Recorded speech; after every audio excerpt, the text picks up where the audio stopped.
सभी को प्रणाम। आज हम सभी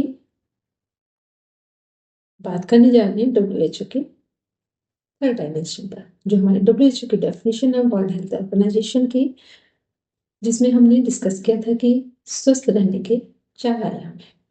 यदि कोई व्यक्ति स्वस्थ है तो उसे फिजिकली, मेंटली, सोशली, स्पिरिचुअली, जो WHO के 4 डायमेंशन है उन सभी में या उन सभी के अनुसार हम स्वस्थ हैं तो स्वस्थ कहे जाएंगे। मीन्स एक डायमेंशन यदि किसी का ठीक है, कोई फिजिकली ठीक है, मेंटली ठीक नहीं है तो भी स्वस्थ नहीं है, मेंटली ठीक है, फिजिकली, सोशली, स्पिरिचुअली ठीक नहीं है वो भी फिट नहीं है, सोशली ठीक है, अदर 3 डायमेंशन ठीक नहीं है तो भी फिट नहीं है, स्पिरिचुअली ठीक है, मेंटली फिट ठीक है, फिट है, फिजिकल सोशल ठीक नहीं है तो भी इसे फिट एंड फाइन नहीं कहा जाएगा।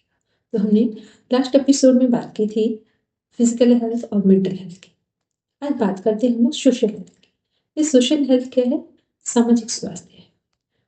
और हम सभी जानते हैं कि सामाजिक स्वास्थ्य कोई ऐसी चीज नहीं है जो कहीं अलग से आती है। सामाजिक स्वास्थ्य का मीन्स हुआ सबसे पहले अपने आप में एडजस्टमेंट करना हम सीखें। सामाजिक का मीन्स सोशल एडजस्टमेंट, कि कैसे हम अपने आप में एडजस्ट करते हैं। यदि किसी व्यक्ति को अपने आप में एडजस्टमेंट करना आता है तो आप समझ लें कि फिर वो दूसरों के साथ भी एडजस्ट कर लेगा। हो सकता है कुछ के साथ ना कर पाए, लेकिन मोस्टली वो कर लेगा। लेकिन जब किसी व्यक्ति को अपने ही आप में एडजस्टमेंट करना नहीं आता है, अपने साथ ही एडजस्टमेंट करना नहीं आता है, तो फिर वो किसी के साथ कंफर्ट नहीं होगा। तो जब हम लोग बात करते हैं कि सोशल एडजस्टमेंट में सबसे पहले क्या आवश्यक है, तो देखते हैं कि सोशल एडजस्टमेंट जो हमारा है, इसमें सबसे पहले चाहिए कि अपने आप में सुधार करें। जो भी कुछ हमें चाहिए, जहाँ कहीं भी हम बदलाव चाहते हैं, चेंजमेंट चाहते हैं, कुछ चीज़ें हम नए सिनेरियो में देखना चाहते हैं, तो फिर हम सबसे पहले अपने आप में सुधार करें। जो चीज़ हमें किसी और से चाहिए उस चीज़ के लिए अपने आप को तैयार करें। क्योंकि जहाँ जहाँ भी अपेक्षाएं होती हैं, एक्सपेक्टेशंस होती हैं, वहाँ वहाँ सोशल एडजस्टमेंट कभी नहीं होता है।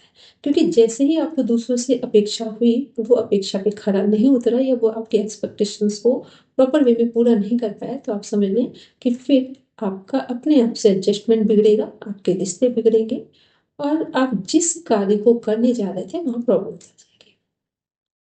तो सोशल एडजस्टमेंट में first of all we have to accept as it is. It doesn't matter what situation, person, place or thing. We have to accept any person as it is. Why? क्योंकि जब हम किसी को जैसा है वैसा ही स्वीकार करते हैं तो वहाँ कई बार सुधार की संभावनाएं बढ़ जाती हैं, और नहीं भी सुधार की संभावनाएं बढ़ी तो कम से कम अपना मन खराब नहीं होगा। क्योंकि फिर हमने बताया कि सुधार अपने में होता है, स्वीकार दूसरों को किया जाता है। तो जो हमारे योग दर्शन में महर्षि पतंजलि बात करते हैं यम की, अहिंसा, सत्य, अत्यय, ब्रह्मचर्य, अपरिग्रह। अहिंसा में दूसरों के साथ हिंसा न करना, मन वचन कर्म से कोई भी ऐसा व्यवहार न करे जो दूसरों के लिए ठीक ना हो।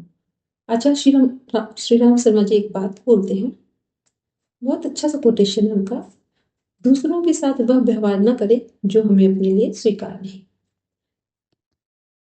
फिर नेक्स्ट है इसी में उनका दूसरा जो कॉन्सेप्ट है एडजस्टमेंट के संदर्भ में, कि हम सुधरेंगे जग सुधरेगा। अपना सुधार संसार की सबसे बड़ी सेवा है। तो ये क्या है? ये भी सोशल एडजस्टमेंट है। फिर हम देखते हैं योग दर्शन महर्षि पतंजलि के अनुसार यम का दूसरा जो अंग है सत्य, कि हम जो भी करें यदि हम सत्यता से पूर्ण आचरण रखते हैं, सत्य से भरा हुआ व्यवहार करते हैं, तो ये भी हमें एडजस्टमेंट करना सिखाता है। लेकिन हमें ध्यान रहे कि सच कितना बोलना है, कब बोलना है, कहाँ बोलना है, ये ध्यान रहे। कई बार हमारा सच किसी के लिए हानिकारक भी हो सकता है क्योंकि हमने सही समय पर नहीं बोला था। इसका भी ध्यान रखें। गलतियां हो जाए फिर भी हम उन्हें स्वीकार करें, क्योंकि एडजस्टमेंट में बार बार सुधार, या जीवन जो है इसमें बार बार सुधार की आवश्यकता पड़ती है, और सुधार का नाम ही जीवन को नए परिप्रेक्ष्य में देखना है। फिर बात करते हैं अस्तेय, अकॉर्डिंग टू महर्षि पतंजलि। अस्तेय क्या है? चोरी ना करना। मन वचन कर्म से किसी के विचारों की चोरी ना करना। यदि हमने किसी से कुछ सीखा है तो जब भी उसे कभी हम किसी के सामने डिफाइन करें तो कम से कम उस व्यक्ति का नाम जरूर लें जिससे हमने जो सीखा था। ये जरूरी नहीं कि वो हमारा मित्र है कि शत्रु है, क्योंकि जब हम किसी से कुछ सीखते हैं तो सीखना महत्वपूर्ण है, वो व्यक्ति सेकेंडरी है। इसलिए उसका नाम अवश्य बताएं कि हमने किस व्यक्ति से सीखा है। फिर आते हैं हम लोग ब्रह्मचर्य। ब्रह्मचर्य क्या है? आचार्य श्री राम शरण जी के शब्दों में चिंतन, चरित्र और व्यवहार। जब हमारा चिंतन, चरित्र और व्यवहार तीनों हमारे पॉजिटिव मैनर में होते हैं, या ये बोले कि सकारात्मक होकर हर क्षण हम लोगों के साथ व्यवहार करते हैं। ये व्यवहार पहले अपने साथ फिर दूसरों के साथ, क्योंकि जितना आप अपने लिए ईमानदार हैं उतना ही आप दूसरों के साथ एडजस्टमेंट कर सकते हैं। तो चिंतन, चरित्र, व्यवहार ये हमारे ब्रह्मचर्य को कनेक्ट करता है।